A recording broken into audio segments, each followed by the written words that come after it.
Bismillahirrahmanirrahim. Assalamualaikum warahmatullahi wabarakatuh. Sehat semuanya ya anak-anakku di rumah. Kita lanjutkan pembelajaran PJJ-nya BDR, belajar dari rumah.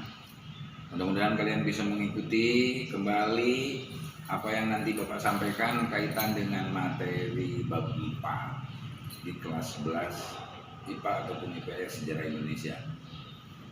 Kaitan dengan bab 4 ini yang akan kita bahas adalah tentang Sumpah Pemuda, penemuan jati diri bangsa, di mana dengan Sumpah Pemuda kalian tahu sendiri bahwa pergerakan nasional di Indonesia ini diawali dengan adanya Sumpah Pemuda.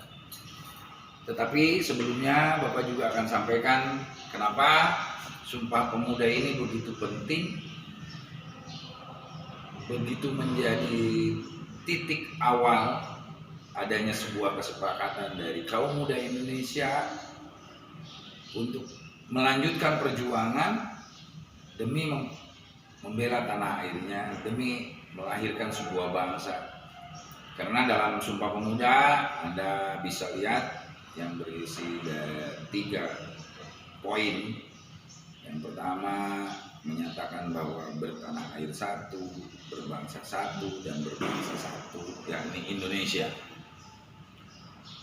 Bahwa tidak banyak panjang lebar, tetapi Bapak lihat dan akan menyampaikan tentang kaitan latar belakang kenapa para pemuda ini bergerak, membuat dan menciptakan organisasi-organisasi yang nanti akan mewakili pemuda-pemuda di tiap daerah bersatu, berkumpul, melahirkan sebuah kesepakatan.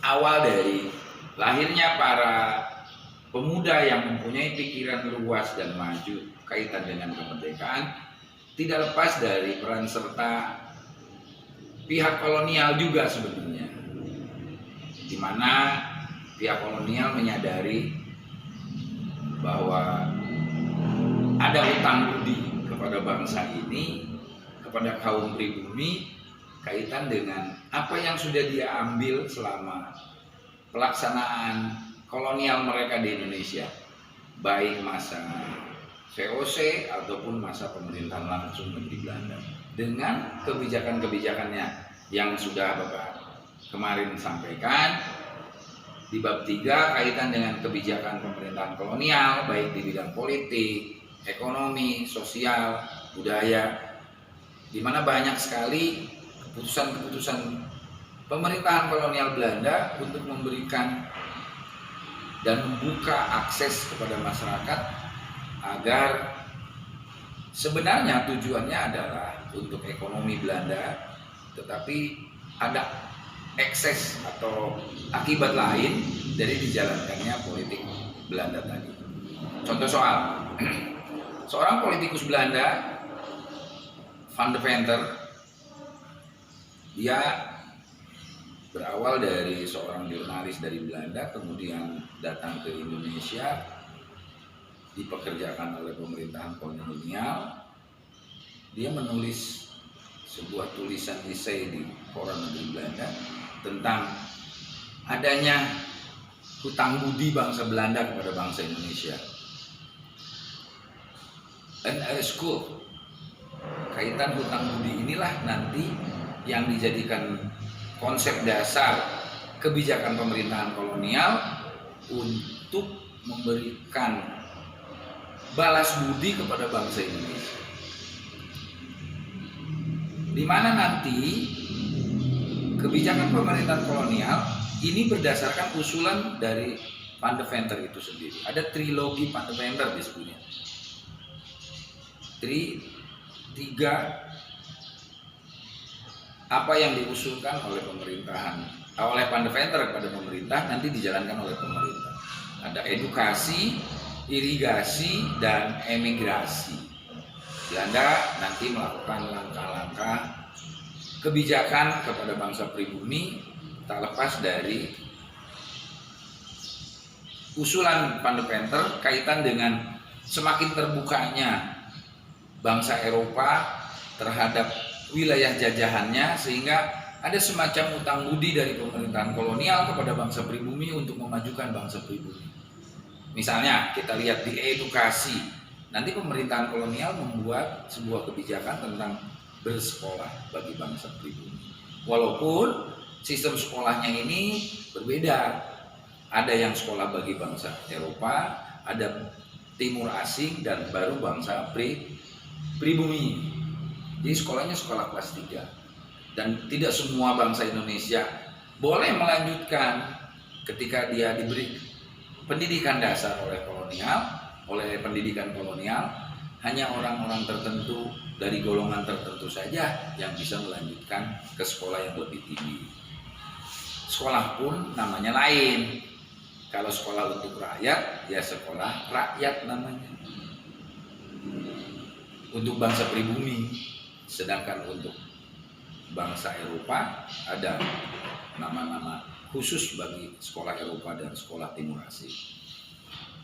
Walaupun di dalam proses pendidikannya di bangsa pribumi pun sebenarnya sudah mengenal pendidikan dasar mereka di pesantren, di madrasah, tetapi oleh Belanda dirubah secara modern.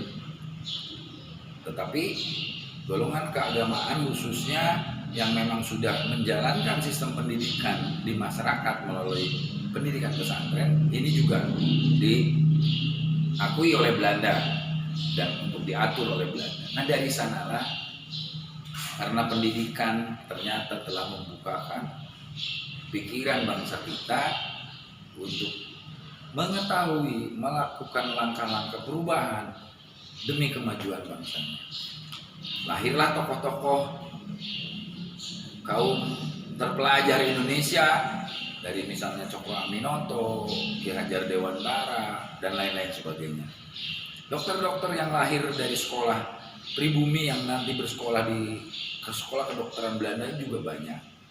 Nah dari orang-orang inilah, leader-leader inilah, para pemuda inilah nanti muncul sebuah upaya pergerakan yang menunjukkan jati diri kebangsaan, yakni Indonesia, ke tanah airan Indonesia, dan menyadarilah mereka bahwa status bangsa Indonesia, kedudukan bangsa kita, bangsa pribumi hanyalah sebagai objek dari sebuah pemerintahan kolonial yang tentunya akan dimanfaatkan oleh kolonial Belanda. Tetapi tidak cukup di sana saja, ternyata memang perjuangannya penuh dengan dinamika, penuh dengan perjuangan-perjuangan yang setidaknya memberikan dorongan kepada para kaum muda yang lain dari daerah untuk terus disebarkan. Dengan kesadaran itulah nanti berdirilah organisasi-organisasi modern, ya, semisal Budi Utomo, Yong Celebes, Yong Jawa, Yong Sumatera, terus Trikoro Darmo, sampai terjadi nanti mereka menyampaikan sebuah upaya untuk menyatukan gerakan-gerakan ini atau organisasi-organisasi ini dengan mengadakan kongres. Anda lihat Kongres Pemuda 1 seperti apa, Kongres Pemuda 2 seperti apa, yang nanti melahirkan kesepakatan.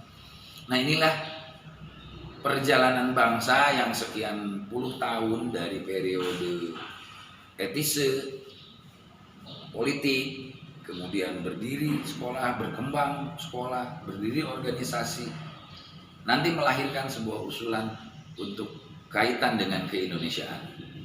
Cukup mukadimah dari Bapak.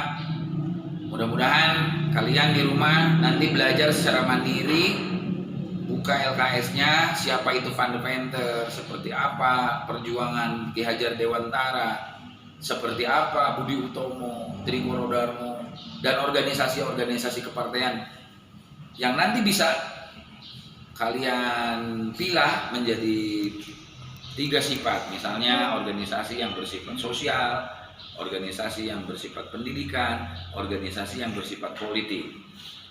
Nah masa dari perjuangan ini pun nanti ada pemilahan menurut kurun waktunya.